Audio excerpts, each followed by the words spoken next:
بٹھائی اللہ تعالیٰ فرماتا ہے وَقُلْنَا يَا آدَمُ اسْكُنْ أَنْتَ وَزَوْجُكَ الْجَنَّةَ، یعنی حضرت آدم علیہ السلام کو جنت کے اندر رکھا، اور رکھنے کے بعد حضرت آدم علیہ السلام اور ان کی بیوی حوا علیہ السلام سے اللہ تعالیٰ نے کہا کہ تم اسی جنت کے اندر رہنا، اگر کسی چیز کی ضرورت پڑے تو مجھ سے مانگنا، میں تمہیں دوں گا۔ لیکن آدم علیہ السلام نے اللہ کی باتوں کو نہیں مانی، یعنی شیطانوں کی باتوں پر آ گئے، اور جب ان کے باتوں پر آنے کے بعد درخت کے قریب چلے گئے تو اللہ تعالیٰ نے ان کو جنت سے نکال دیا۔ کیوں نکالا؟ اس لیے کہ اس نے اللہ کی نافرمانی کی۔ تو خوشگوار زندگی چاہتے ہو تو اللہ سے ڈرو، اللہ کا خوف اپنے دلوں میں رکھو، کامیاب ہو جاؤ گے۔ نمبر 4، اگر آدمی اے نوجوانوں خوشگوار زندگی گزارنا چاہتے ہو تو توبہ استغفار کیا کرو۔ ہم نے گناہ کی اور گناہوں میں مبتلا ہے لیکن کوئی پرواہ نہیں ہے۔ آئیے میں ایک حدیث بیان کرتا ہوں۔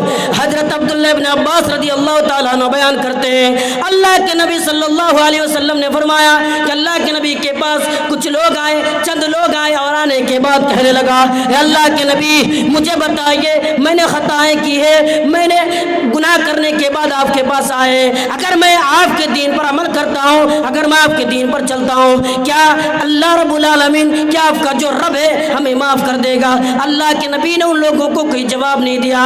اب اللہ تعالیٰ نے قرآن کریم کی یہ آیت نازل کی قل یا عبادی الذی اسرفوا، اے نبی ان لوگوں کو کہہ دیجئے، اے نبی ان لوگوں کو حکم دے دیجئے، اے نبی ان لوگوں کو بتا دیجئے جو دین پر عمل کرتا ہے، اے نبی ان لوگوں کو کہہ دیجئے جو لوگ آپ کے پاس سے چلے گئے ہیں ان کو بلاؤ، اور بلانے کے بعد کہہ دو اے لوگوں یقیناً اللہ تعالیٰ معاف کرنے والا ہے، اللہ تعالیٰ رحیم و غفور ہے۔ آئیے میں حدیث بیان کرتا ہوں کہ توبہ استغفار کیا ہے۔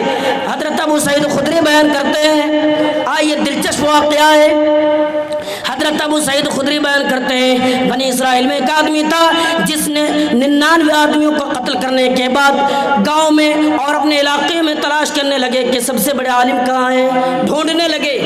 اس کو ایک عالم کے بارے میں خبر کر دی گئی کہ فلاں جگہ پر ہے، تم چلے جاؤ۔ ان کے پاس جانے کے بعد کہا کہ ایسا معاملہ ہے کہ اللہ تعالیٰ معاف کر دے گا؟ وہ آدمی نے جواب دیا نہیں، تم نے خطائیں کی، اللہ تعالیٰ تمہیں معاف نہیں کرے گا۔ دیکھیے اس نے اس کو بھی قتل کر دیا، سب کی گنتی پوری ہو گئی۔ اب پھر تلاش رہے، ڈھونڈ رہے ہیں کہاں سب سے بڑا عالم ہے، اور ڈھونڈتے ڈھونڈتے اس ایک عالم کے پاس پہنچے، اور جانے کے بعد کہہ دیا ہے لوگوں سن لو، ہاں میں اس عالم کو تلاش رہا ہوں کہ دنیا میں جو سب سے بڑا عالم ہو، یعنی جو علم ان کے پاس ہو، علم کا سمندر ان کے پاس ہو، اور ان کو بتایا گیا ہے فلانا علاقے پر ہے، یعنی اس علاقے کو چھوڑ دو اور تم چلے جاؤ۔ اس کے پاس جانے کے بعد کہنے لگا ایسا معاملہ ہے میرے ساتھ ہوا ہے، کیا اگر میں اللہ سے معافی مانگتا ہوں تو اللہ تعالیٰ ہمیں معاف کر دے گا؟ وہ عالم صاحب نے کہا جی ضرور تمہیں معاف کر دے گا، لیکن تمہیں بشرط کیا کرنا ہوگا، تم اپنے علاقے کو چھوڑ دو، تم اپنے گاؤں کو چھوڑ دو، اور چھوڑ کر تم فلاں علاقے کی طرف چلے جاؤ، وہاں پہ جو پرہیزگار لوگ ہیں ان کے ساتھ تم شامل ہو جانا، ان کے ساتھ تم عبادت کرنے لگنا، اللہ تعالیٰ یقیناً تمہیں معاف کر دے گا۔ اب وہ آدمی جانے لگے اور یہ بات بھی کہہ دی کہ تم کبھی واپس مت لوٹنا، کبھی تم واپس نہ آنا۔ ہاں اس باتوں کا یعنی ان باتوں کا حکم دینے کے بعد اسے کہا کہ تم چلے جاؤ۔ وہ آدمی جانے لگے، اب بیچ راستے میں آ کر انتقال ہو جاتے ہیں، وہ آدمی مر جاتا ہے۔ اب رحمت کے فرشتے اور عذاب کے فرشتے دونوں آ پڑتے ہیں اور آپس میں لڑنے لگتے ہیں۔ اب معاملہ کہاں پہنچے، اسے جنتی قرار دیا، کیوں؟ اس لیے کہ اس نے توبہ استغفار کی اور اللہ سے معافی مانگی۔ اس لیے ہمیں کیا کرنا ہے، معافی مانگنا ہے، اللہ رب العالمین سے معافی مانگنا ہے۔ تو خوشگوار زندگی کے اور بھی طریقے ہیں، میں بتا نہیں سکا کہ وقت کا کمی ہے۔ آپ کو معلوم ہے کہ اور بھی علماء باہر سے آئے ہوئے، ان کی تقریریں سننا ہے اور ان کی تقریروں پر ہمیں غور و فکر کرنا ہے۔ تو میں یہی گزارش کروں گا کہ خوشگوار زندگی چاہتے ہو تو ان چیزوں پر عمل کرو۔ اور آخری چیز میں بیان کر کے اپنی باتوں کو ختم کر دوں گا کہ لوگوں ذکر کرو، کچھ بھی ہو جائے، پریشانی کے وقت ہو، کسی حال میں بھی ہو، تم ذکر کرتے رہو۔ اللہ تعالیٰ فرماتا ہے یا ایھا الذین آمنوا اذکروا اللہ ذکرا کثیرا، اللہ تعالیٰ فرماتا ہے اے ایمان والو تم اللہ کا ذکر کثرت سے کیا کرو اور صبح شام اللہ کی تسبیح بیان کیا کرو. ہاں دشمن ہزاروں کے تعدادوں میں تمہارے سامنے ہے لیکن تمہیں ڈرنا نہیں ہے, ذکر کرتے رہنا ہے. اللہ تعالیٰ فرماتا ہے یا ایھا الذین آمنوا اذا لقیتم فئۃ فبعثوا. اللہ تعالیٰ فرماتا ہے اے ایمان والو دشمن ہزاروں کے سامنے, ہزاروں کے تعدادوں میں تمہارے سامنے ہے, تم اکیلے ہو لیکن تمہیں ڈرنا نہیں ہے, تمہیں ذکر کرتے رہنا ہے. اور ہم نے دیکھا ہے, قرآن نے یہ بتایا ہے, ہم نے یہ پایا اس لڑکی یعنی مسکان نام کی لڑکی تھی جس نے ہمیں یہ پیغام دیا ہے کہ ایمان والو دشمن کوئی بھی ہو جائے تمہیں ڈرنا نہیں ہے, کیا کرنا ہے ذکر کرتے رہنا ہے. اور اس لڑکی نے ہمیں دنیا والوں کو پیغام دے دیا. جب ہم قرآن پر غور نہیں کرتے, جب ہم قرآن کو نہیں دیکھتے ہیں تو اللہ تعالیٰ نے ایک لڑکی کے ذریعے سے دنیا والوں کو پیغام دیا ہے کہ دنیا والوں قرآن کو کھول کر دیکھو, قرآن تمہارے لیے نبی پر اتارا گیا ہے اور تم کیا کر رہے ہو, قرآن کو کھولو اور دیکھو. اس لڑکی نے ہمیں بتایا ہے, اسی لیے ذکر کرتے رہنا ہے. ایک شخص اللہ کے نبی کے پاس آیا اور آنے کے بعد کہنے لگا یا اللہ کے نبی میں عمل نہیں کر پا رہا ہوں, یعنی اسلام کے جو احکام ہیں ان کی باتوں پر عمل کرنا, یعنی جو اسلام کے احکاموں پر عمل کرنا مشکل ہو رہا ہے, تو مجھے کوئی آسان سا طریقہ بتائیے. اللہ کے نبی نے کہا کہ یقیناً میں ضرور بتاؤں گا. وہ کیا ہے؟ ذکر اللہ, تم اللہ تعالیٰ کا ذکر کرنا, یعنی ذکر سے کبھی غافل مت ہو جانا. یہی وہ ذکر ہے جسے امام حسن بصری رحمۃ اللہ علیہ کہتے ہیں لذت و مٹھاس تین چیزوں میں تلاش کرو. وہ کیا کیا ہے؟ نماز, ذکر اور قرآن کی تلاوت. اگر ان تین چیزوں میں لذت و مٹھاس محسوس ہو تو سمجھ جاؤ وہ تمہارے دل کے دروازے کھلے ہوئے ہیں. اگر ان تین چیزوں میں لذت و مٹھاس نہ پائے جائے تو یہ بھی سمجھ جاؤ کہ تمہارے دل کے دروازے بند ہیں. اس لیے ذکر کرنا ہے, قرآن کی تلاوت کرنا ہے اور ان چیزوں پر عمل کرنا ہے.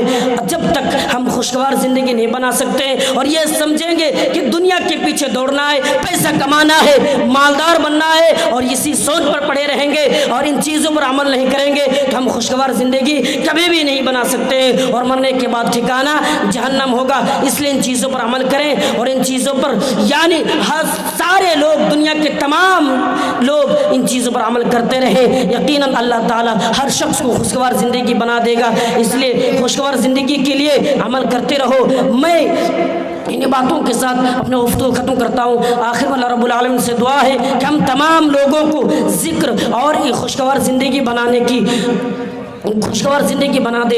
میں شکریہ ادا کرتا ہوں مولانا توحید عالم صاحب سلفی کا جو راتوں سے یعنی عشاء کے بعد سے بیٹھے ہوئے اور دیگر علماء کرام کا جس پروگرام کو رچایا اور